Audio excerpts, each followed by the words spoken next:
Greetings, Heritage students and families. Welcome to 6th grade.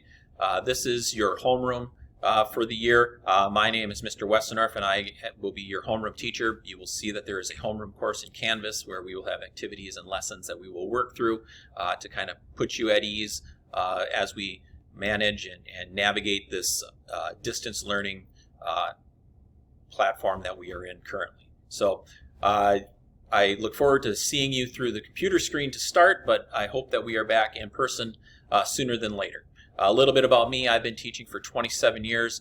This is my 24th year here at Heritage. I was on the original staff that opened up this building, and now with a new design and new construction going on, it is really fun to see this place kind of expand and change and evolve. So I know this year will present some new challenges for us, but I am confident that with some patience and thoughtfulness, we will get through this year together. So I look forward to seeing you on Monday and getting going here with this school year and making it the best year that we possibly can. So with that, enjoy your final weekend, and we will get going here on Monday.